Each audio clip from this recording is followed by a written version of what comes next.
Greetings, Barony fans! After taking a sort of break from Barony content, I returned from my mausoleum to bring another video to you. Not another guide, nor a general gameplay video, but an improvement on my last outing into the dungeon, at least that you know of. I've taken some feedback from the last video and reflected on how that run went, and have concocted a brilliant scheme to keep milking this game for every possible video I can make on it.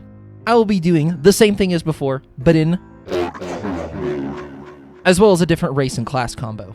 Hardcore mode is the ultimate challenge within the base game of Barony in the way that it pumps up the numbers of everything, making it more tedious to, say, kill one rat, which in turn fools your brain into thinking this is a more difficult task. Yeah, it's really not that special in retrospect, but like I said, it's about the content machine. Come on, let's go! The game settings are the same as before. Disable hunger for maximum time on each floor, disable minotaurs because they are even worse in hardcore, keep traps on for mimics, and disable friendly fire. The primary difference this time is instead of being a vampire shaman, I will be playing a succubus conjurer. Remember, we're trying to max out as many things as possible, and generally min-max everything available within the run. The most recent update, 4.3, made some balance changes that severely impacted at least one of the strategies used in the previous run. For one thing, the way that sustain spells level up your skills was changed, making them cost a lot more mana, so levitate spam is out of the question. Secondly, this is hardcore mode. Shaman is really good, but I don't want to deal with the horrendous beginning it gets, and I'm tired of doing unarmed runs. So, Succubus Conjurer. It fixes just about all the main problems that monsters run into, as well as some of the general Barony difficulties that are exacerbated in hardcore mode. Cursed items would normally be a major problem, limiting what I can use from the loot pool. The Succubus ignores this, as they can use cursed items, and in fact, the curse will benefit them. They aren't locked out of using blessed items, but they will get stuck like cursed items do for the other races. This is immediately solved by the fact that the Succubus starts with Polymorph memorized. If you need to unequip a blessed item, just use Polymorph, and there you go, problem solved. Polymorph also fixes the issues of not being able to go into shops and humans getting aggressive. You can also recruit humans, goblins, and goatmen by getting them drunk or confused, which plays especially well into the Conjurer class. Last time I tried this sort of, challenge, one of the skills I neglected was the leadership skill. This time, I will more or less get it automatically because the Conjurer starts with 40 leadership and has infinitely resummonable minions. Anywho, the first 20 minutes of this run is spent similarly to the last iteration of this challenge, grinding a specific skill on floor 0. If I conjure my skeleton on this specific tile, then turn on friendly fire, I can use the skeleton to grind out my stealth skill. Along the way, it also gives levels in unarmed, and every time I have to summon him, there's a chance to level up magic and or casting. It genuinely took 20 minutes, but I got stealth 100 on floor 0. Now, when I sneak, I am invisible, and enemies will, generally, have a harder time perceiving me. Going into the mines, the idea is to do anything except die. My skeleton knight has double the health I do, and because of how Barony's follower system works, I am incentivized to whittle a monster down, then let my skeleton get the kill. This way, he gets double XP, and I get the same amount as if I had killed it myself. I grab a mace to make killing skeletons easier, but for a large portion of the run, end up using axes. Before entering the gnome mines, I unlock the ability to summon 2 skeletons, the second one being a sentinel. He starts off really shitty with just a slingshot, but over time, he becomes a very valuable asset. The gnomish mines are, as they always are, the first major wall in this challenge. I saved my lightning staff from the beginning of the game for this level specifically, but even with it, this is still a pain in the ass. Normally, the gnomes only need 2 shots from a lightning staff to die, but this is hardcore. Every gnome takes 4, sometimes 5 shots before they go down, so we have to play it safe. Groups of enemies are a death sentence, and the trolls, rather than being tanks, are more comparable to solid concrete walls. Now they still have their shortcomings, but are nonetheless terrifying. While in this level, I milk it for all it's worth. Every gnome and troll must die for their XP, every gold wall must be mined for the money inside, and of course, the Sphinx's cask will be obtained for temporary usage. The only thing I don't interact with here is the shop in the top right corner of the map. This is because I forgot about it initially, remembered it when I was almost done with the level, and decided it probably wasn't worth it. With the gnome mines conquered, the rest of the mines is easy peasy. It's sort of just a mix of burning through the lightning sacks from gnomish, leveling up my skeletons, and grinding a little bit of skills on them to make the most of the items I find. Heading into the swamps, things start to get a bit more dangerous. I'm able to grind my swimming to 100 on the first floor of the swamp, but slimes are much more common. Many times I would be walking alongside some water tiles when 1 or sometimes 2 slimes jump out and start puking at me. The nasty little things are annoying, but still grant XP, so they must die.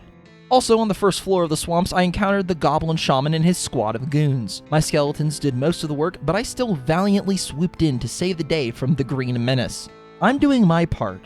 Are you? The next floor of the swamp was fairly uneventful, but then it was time to go into the goblin's home base, the Jungle Temple. Same song and dance as it always is. Run in, grab the orb, purposefully activate the boulders for a free luck stone, kill all of the trolls, kill all of the goblins, graciously liberate these poor items from the goblin's evil grasp, and get the strength potions. 2 things to note. It was on this floor that I reached 100 in leadership, so my skeletons will be getting the best possible passive buff from that, and once I placed the green orb for the second time, I never picked it back up again. Mind you, I did not realize this until probably like 2 hours later. I think I was well into the sand labyrinth before I realized. Fortunately, of all the orbs to forget, the green orb is fine, since it just gives a dex and perception boost against Hercs and lets you buy Cure Salactus from the sewer merchant.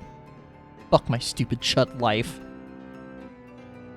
The next level goes by fairly normally, but I am once again reminded of the power of hazard goggles. I picked up a pair at some point, genuinely don't remember when, and when I drank from a fountain at the same time a slime spawned and puked on me, my goggles protected me from harm of some kind. Nothing else happened, so it was time for the Haunted Mansion. If the Gnomish Mines is a wall of difficulty, then the Haunted Mansion is a mountain of difficulty. There are several enslaved ghouls, which are a buffed version of the typical ghoul, and sprinkled through their population are a small amount with vampiric aura. They are even stronger, to the point where they will break through your shield and steal some of your health with every hit. Once I raid the mansion, get the boots, and do some inventory management, I'm ready to take on the ghouls. Because they are so egregiously strong, I resort to bitch mode tactics and hide in this corner after aggroing some ghouls. If I stay on the other side of this water tile, they can't reach me. I also tried to let my skeletons get some kills, but it proved to be very annoying because I would accidentally aggro more ghouls than I wanted, or my skeletons would immediately just start attacking the ghouls before I got their HP low, so my skeletons would just fucking die.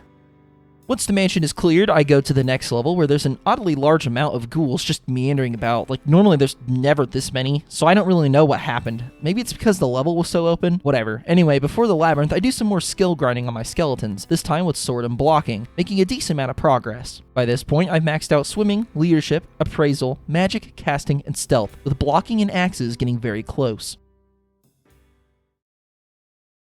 It's time for my favorite level set in the game, the Sand Labyrinth. Goblins still appear even after the swamp, along with trolls, but now there are scarabs, insectoids, and most dangerous of all, scorpions. Any amount of scorpions over 1 has the potential to end a run. With every one of their attacks, there's a chance that they can paralyze you. When you're paralyzed, you can't block, so they just keep going, and can paralyze you multiple times, so they can just sting you to death. The insectoids have the potential to be dangerous, since their acid spray will do increased damage to your armor, plus they spawn with piercing and hunting arrows very commonly, but otherwise they aren't too bad. While attempting to get to the Sokoban entrance, I am jump scared several times by lava slimes, which are like water slimes, but worse, since they set you on fire. Sokoban itself is not nearly as annoying, it's honestly just really easy, so free artifact gloves for me. The next 2 levels are fairly uneventful. I mean, what do you want me to say? It's the Sand Labyrinth. It consists entirely of killing bugs and running around super tight tunnels. The Minotaur maze I will mention though. Normally, by this point in a run, I'm more than prepared to fight the Minotaur, but again, this is hardcore mode. I would bet even with 100 in blocking, I would probably still take major chip damage, so this time around, I got the orb, got Gungnir, and promptly left the maze without fighting him. Look, this was over 4 hours into the run. I was not about to risk it for 1 mini-boss kill. By this point, I had maxed out my Axes skill, so I switched to using Gungnir to level up my polearm skill, and because it's the best guaranteed artifact weapon, I'd be stupid to not use it. The level after the Minotaur, I found a Circlet of Wisdom just laying on the ground. This is one of the best items for spellcasters, as it guarantees a point of intelligence on every level up. The more intelligence you have, the more damage your spells will do, so this is going to replace the Sphinx's Cask. The rest of the labyrinth though, well, I mean, here, let's just... Now this is where shit gets way better. I haven't talked about the changes made to the ruins in a video yet, so basically it's better. There's now bugbears, which act as a stepping stone between trolls and crystal golems, and are only located within the ruins. They strafe around you, and will often use these scutum shields, which actually block all incoming damage and let them do a shield bash. Very fun. There's also gnome thieves, which travel in groups of 3 or 4 and set traps when they die. If you kill their leader, which is always the one with a green bicocket, then the rest of the gnomes in that group will get the fear status effect and stop attacking you. The only time this strategy somewhat falls apart is when multiple groups of gnome thieves are in the same area. They will all aggro on you, making gnome warfare a real and very dangerous activity. These newer enemies really spice up the ruins in comparison to the enemies in the labyrinth, and pose a genuine threat if you don't take them seriously at all times. In the ruins, I go ahead and visit the Mystic Library to get a whole lot of human kills and a whole lot of magic items, and the Blue Orb. The next level is a whole lot of adventuring. Then I go to the Underworld, only because I have to. The Underworld was, as the kids say, a nothing burger. I fought some shadows, which are still horrifying, and looked around the place for some loot, but you only spend 2 levels here, so it's hard to write anything interesting about it. Following the underworld is my actual favorite level set in the game, Hell. My skeletons don't appreciate it as much though, and they die several times, but I have more than enough mana to more or less infinitely resummon them. Naturally, due to the current location we are in, there's a lot of succubi and incubi I can recruit. They last a little bit longer than my skeletons, but are still disposable soldiers for my evil campaign. Imps are still a nuisance, demons are a little more of a nuisance, and why the fuck are there mimics in Hell? Brother, you are made of wood, you are going to burn. I did get some major items here though. On the first floor of Hell, I got a pair of -2 steel levitation boots, much better than the Oracle's treads, as now I don't need to waste mana on levitate. I also got a blessed mirror shield, which I never ended up using, and got a spellbook of extra healing, so now I can keep my skeletons alive a little bit easier. At the end of Hell is the fight with the devil Baphomet. There's really not much different about him here, he's just a little bit more of a pain in the ass. The minions he summons are the main problem. You already know, I'm talking about the shadows. They just get in the way so fucking much, it is unreal. Once Baphomet is dead after like 2 cycles of his attacks, I spend the next 5 minutes kiting 2 minotaurs around his arena and spamming cold on them, foolishly flirting with my mortality. From there, I kill every demon in the way to the exit portal, and leave for Hamlet. Now that we are in Hamlet, it's time to do a whole lot of endgame preparation. First, I give the sewer merchant the blue and red orbs to free up some inventory space, then get jump scared by a mimic because fucking whatever, man. Then I go and sell all of my extra armor and weapons, including the Sphinx's cask and the Oracle's treads, sell all the gems I've hoarded, loot the various chests around Hamlet, and finally kill all the humans in Hamlet. It's quite violent, but, it's called optimization. I sell most of the gear, but the armor store runs out of gold to pay me, so they've served their purpose. Next, I go back to the sewer merchant and buy the Valkyrie's Veil, as well as Shuror. Then, I spend the next few minutes buying and selling a load of shit from a couple of the shops, so I can level my trading skill to 100. I use some scrolls to enchant some of my gear, and my skeletons decided to stand within eyesight of one of the shopkeepers, so I got railroaded into killing him. I was planning to anyway, but I prefer a controlled environment. This begins the downward spiral of killing all of the shopkeepers in Hamlet, which takes about 45 minutes. The reason it took so long is because all of them have a ludicrous amount of health, and the only attack they do is casting Drained Soul, so every time they hit you, they get a big chunk of health back. For every single one of those shopkeepers, it was a battle of DPS, which I was able to win using many summoned skeletons. I used the Great Shopkeep Genocide as an opportunity to level a couple of my weapon skills, namely Mace and Sword. After all of the shopkeepers were dead, I resorted to spawning my skeletons on the other side of a water tile and beating them to death several times in a row to finish up some of my weapon skills. This time it was ranged, which took a really fucking long time. I made good progress on my unarmed skill, but decided to finish it up naturally in the crystal mines, because beating up my skeletons was getting extremely boring.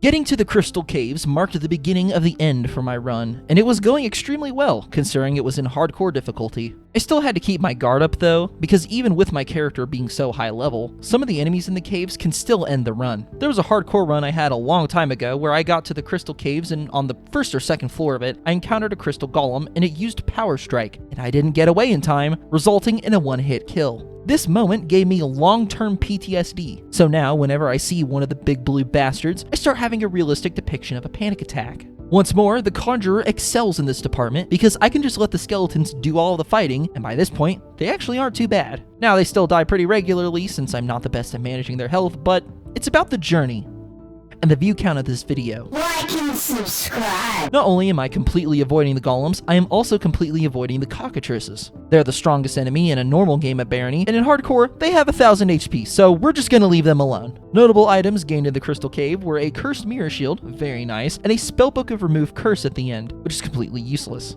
One last thing for the Crystal Caves, I blessed my hazard goggles a few times because they give an increase to your alchemy level from wearing them, and each blessing increases the amount of free levels gained from the item. It may sound like cheating, but I didn't say anything about not using items to max out my levels, now did I? If I wanted to be really cheeky, I could connect my controller to my PC, start the game as co-op, get free items from player 2, and disconnect them from the game. It's all technically features within the game, and isn't cheating per se, but it is highly immoral.